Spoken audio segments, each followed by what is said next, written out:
You don't truly know what war is until it rolls up your driveway in a spotless white SUV, dustless paint, tinted windows, and a woman stepping out with a clipboard and a smile so fake it could have been printed on the paper she was holding. And the wild part is, she didn't even say hello like a normal human being. She looked past me, past my barn, like she was already imagining her name on the gate. And I'll tell you this right now, if you've never built a home with your own hands, you don't understand the specific kind of rage that hits when a stranger shows up and acts like your life is a clerical error. Because when I say I built this place, I don't mean picked a paint color and watched contractors work. I mean I've bled on this land, I've frozen on this land. I've fixed things at 2 a.m. with a headlamp while coyotes sang backup vocals like it was some messed up karaoke night out in the dark. I mean digging fence posts into ground, so hard it felt like chiseling into stone, hauling lumber up a hill before sunrise, wrestling a well pump that decided to die right when the temperature dropped like it had a personal grudge. 20 years ago, I walked away from a perfectly respectable career as an architect in Denver. Good money, clean hands, meetings where people argued about glass and angles like it mattered more than air. People told me I'd lost my mind. Maybe I had. But the city drains you in ways you don't notice until you're bone dry. Everything felt crowded, roads, buildings, even my own thoughts. I wanted space, real space, the kind where your brain can finally unclench. So I bought 120 acres of wild, neglected Montana land that everyone else had the good sense to ignore. Collapsed barn, choked out well, a house that looked like it survived a tornado out of spite. It was a mess, but it had bones, and it had something I hadn't felt in years: silence. The honest kind. No sirens. No neighbor's bass line vibrating through a wall. Just wind and distance, and the seasons doing what they've always done. I spent the next 2 decades carving life into that dirt, fixed beams, dug irrigation trenches, hauled in solar panels when the county didn't feel like running proper lines out to some guy's ranch, rebuilt structures from the ground up because the old ones weren't salvageable. By year 5, I had a working ranch. By year 10, it finally felt like a home. My wife, Mallory, joined me early on. We raised 2 kids out here, Aaron and Lily, both born with mud on their boots, the kind of Montana tough you don't teach, you just live into. Every shed, every corral, every fence line has a story, and if you want to get technical, my blood is in the soil. Still have a scar on my thigh from the day I lost a fight with a roll of barbed wire and learned that pride is expensive. And the best part, nobody bothered us. We weren't in a subdivision. No town politics. No busybodies. Closest neighbor was a retired park ranger 2 miles up the hill, and even he only showed up during hunting season like a seasonal ghost.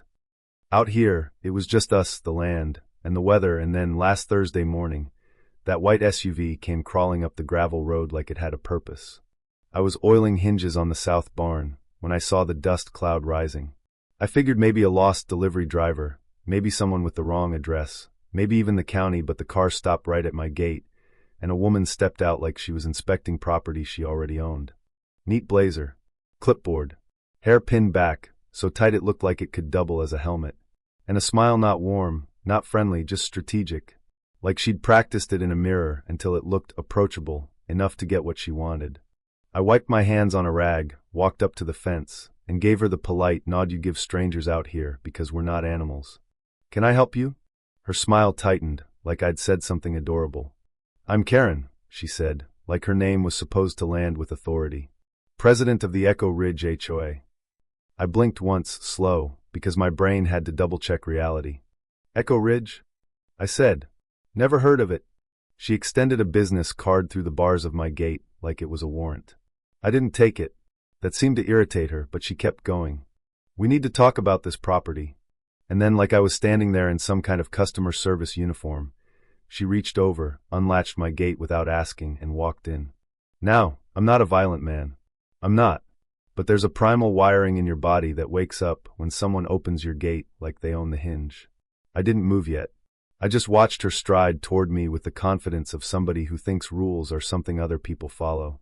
"This won't take long," she said, flipping open her folio. "According to our restoration initiative, your land falls within the historic footprint of Echo Ridge." I actually laughed, like my body did it before my brain could stop it. "Echo Ridge is 7 miles south," I said. "This is private land. Bought it myself in '04. Clean deed. Clean title. You're in the wrong place." Karen smiled like a substitute teacher explaining multiplication to a kindergartner. Actually, she said, that's where you're mistaken.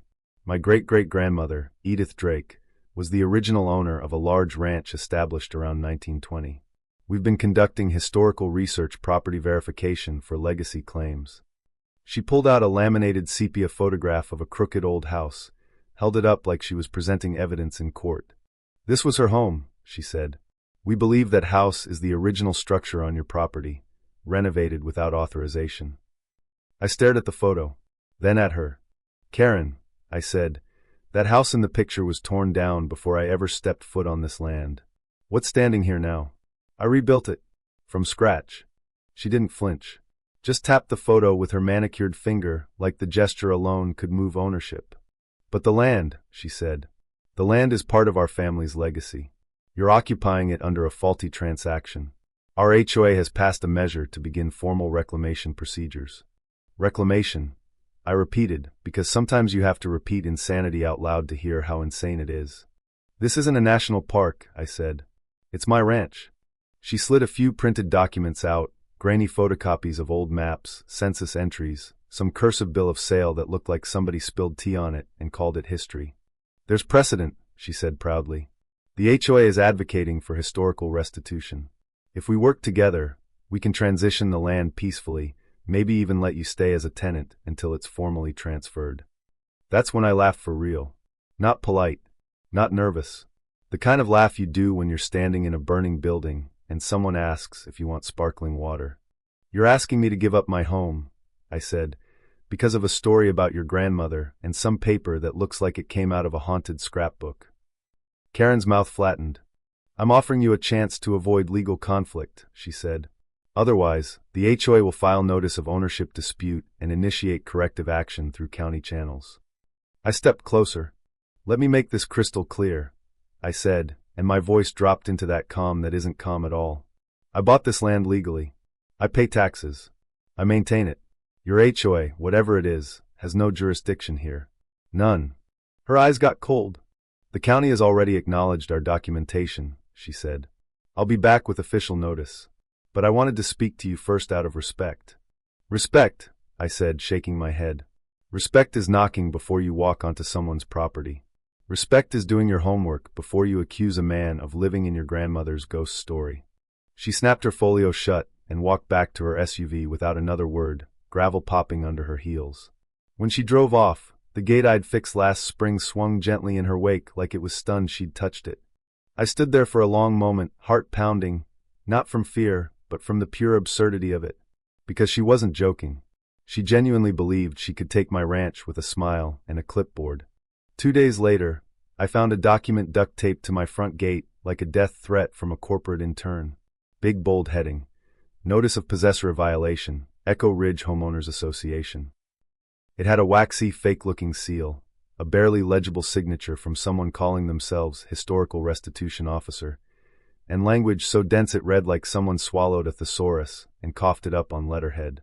According to this manifesto, I was occupying ancestral territory, without formal authorization, and had until the end of the month to voluntarily vacate to prevent escalation, corrective measures, administrative penalties, community-enforced compliance, that one made my eye twitch. It ended with, refusal to cooperate will be interpreted as unlawful encroachment. I stood there in flannel and work boots holding this pile of nonsense like it was radioactive, and honestly, I wasn't sure whether to laugh or set it on fire. I did neither. I scanned it, printed 3 copies, and drove straight to the sheriff's office. Sheriff Danner had been around since my kids were in middle school. Quiet man. The kind who doesn't waste words, because he doesn't have to. I dropped the paper on his desk. He read it in silence, start to finish, then looked up with one eyebrow raised. This legit? He asked. About as legit as a $3 bill, I said.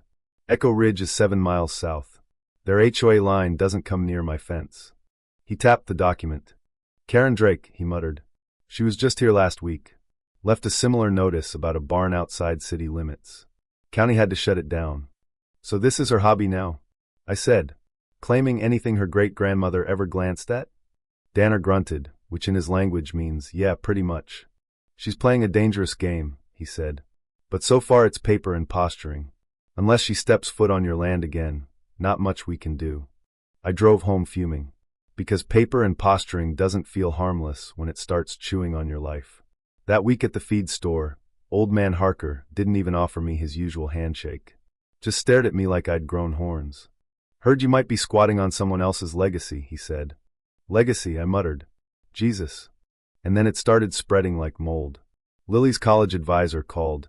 Someone had emailed the university board claiming I was under investigation for property theft. Aaron's boss at the hardware co-op asked if his dad was getting sued for stealing land. It was like Karen's nonsense had found a way to seep into every corner of my family's life, and that's when it stopped being ridiculous and started being personal. Then I got an invitation. A formal invitation, printed polite, full of that fake warmth, requesting I attend the monthly Echo Ridge HOA gathering in good faith and cooperation. Every instinct in my body said, don't go. But I went anyway, because I refused to be painted as some shadowy thief hiding behind fences. I wanted to look these people in the eye. Their pavilion was this gaudy metal gazebo by a man-made pond, surrounded by identical houses like cookie-cutter teeth. 50 people sat in white folding chairs facing a cheap wooden podium, and Karen stood up there in her crisp blazer like she was running for office. She gave a speech about heritage, restitution, correcting outdated zoning oversights, and then she turned her eyes to me like she'd saved the best part for dessert. Mr. Sutton is here today, she said, all honey and knives. We want to give him a chance to do the right thing, acknowledge the history of the land he occupies, and step aside with dignity. Every head turned. Some phones came up to record. I stood, took the mic, and looked them dead in the face. My name is Michael Sutton, I said. I bought my ranch in 2004 at a county auction. I have the deed, the surveys, the tax records. I rebuilt every inch of that place. I'm not giving it up because someone's great-grandmother may have wandered through in 1920. Someone scoffed. Karen stepped closer, like she was trying to make it feel like a courtroom. So you deny the historical connection entirely? I deny that it gives you legal right to take my home, I said. Silence, then murmurs. Karen's smile turned into a thin line. Then we'll proceed as necessary, she said. I handed the mic back and walked out. Behind me, someone muttered, just another land thief. I didn't look back, but it hit me right in the ribs anyway, because it's a weird thing realizing how fast people will believe a story if it comes with a podium. The first stake appeared the next Monday, bright orange plastic, neon pink ribbons snapping in the wind. 3 feet inside my property. Then another. And another. Every 20 feet along the southern boundary line, like someone was breadcrumbing their way into my life. At first I thought it was a utility mistake until I saw the signs zip-tied to my fence. Survey in progress, Echo Ridge Restoration Initiative. Black bold letters on HOA letterhead. Karen's name in italics like a signature brand. I called the sheriff again. A deputy came out, Klein, young guy eager, still wearing sunglasses like he thought the world was a movie. He inspected the stakes, took notes, and then said the sentence I didn't want to hear. They filed a notice of interest with the county registrar, he said. Not a lien, but it's logged. Says this property is under review for historical claim. That's not a thing, I snapped. You can't just declare a fantasy and get legal traction. He shrugged. I'm not the judge. If they're not physically trespassing, there's not much we can do. Sticking stakes on my land isn't trespassing? I said. He gave me that apologetic cop look, the one that says, I know it's insane, but my hands are tied. That night I ripped every stake out of the ground, tossed the signs into a burn barrel by the chicken coop, and watched them curl into ash. I thought maybe that would be the end of it. Next morning, a white envelope sat on my porch, tucked under a smooth river stone like some polite threat. Inside was a letter that looked official, County Land Records letterhead, tidy formatting, even a recommendation that I cease development because my title was under dispute due to a previous encumbrance from 1927 not recorded in public index. Signed, T. Drake, Interim Registrar. I laughed out loud. Not because it was funny, because if I didn't laugh, I'd start breaking things. Still, I made a copy and drove it to a buddy in the actual registrar's office in Bozeman. He took one look, his face going flat. This is forged, he said. Sloppy too. No registrar by that name. No mechanism like this. Somebody's impersonating the county.